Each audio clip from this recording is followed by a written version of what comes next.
सर्वमंगल मांगल्ये शिवे सर्वार्थ साधिके शरण्ये त्र्यंबके गौरी नारायणी नमस्तुते। कटक निवासी प्रत्यक्ष माहेश्वरी माँ झांझरी मंगलांकर आसंता काली चंद्र ग्रहण पड़ुवा हेतु स्वतंत्र नीतिकांति प्रस्तुत होईछि।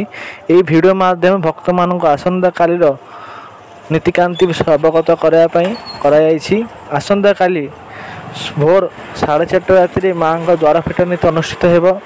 भोर 5टार माँ मंगल आरती अनुष्ठित हो माँ मार्जना नीति आरंभ होपर सका 7:30 समय माँ पहली भोग नीति अनुष्ठित होब।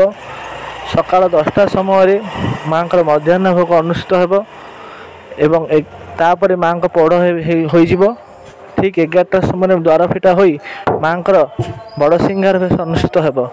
11:30 समय माँ संध्या आरती अनुष्ठित होब एवं 12:15 ରୁ 12:30 मध्य माँ रात्र पढ़ आरती नीति अनुष्ठित हो मंदिर 12:35 मध्य बंद होब।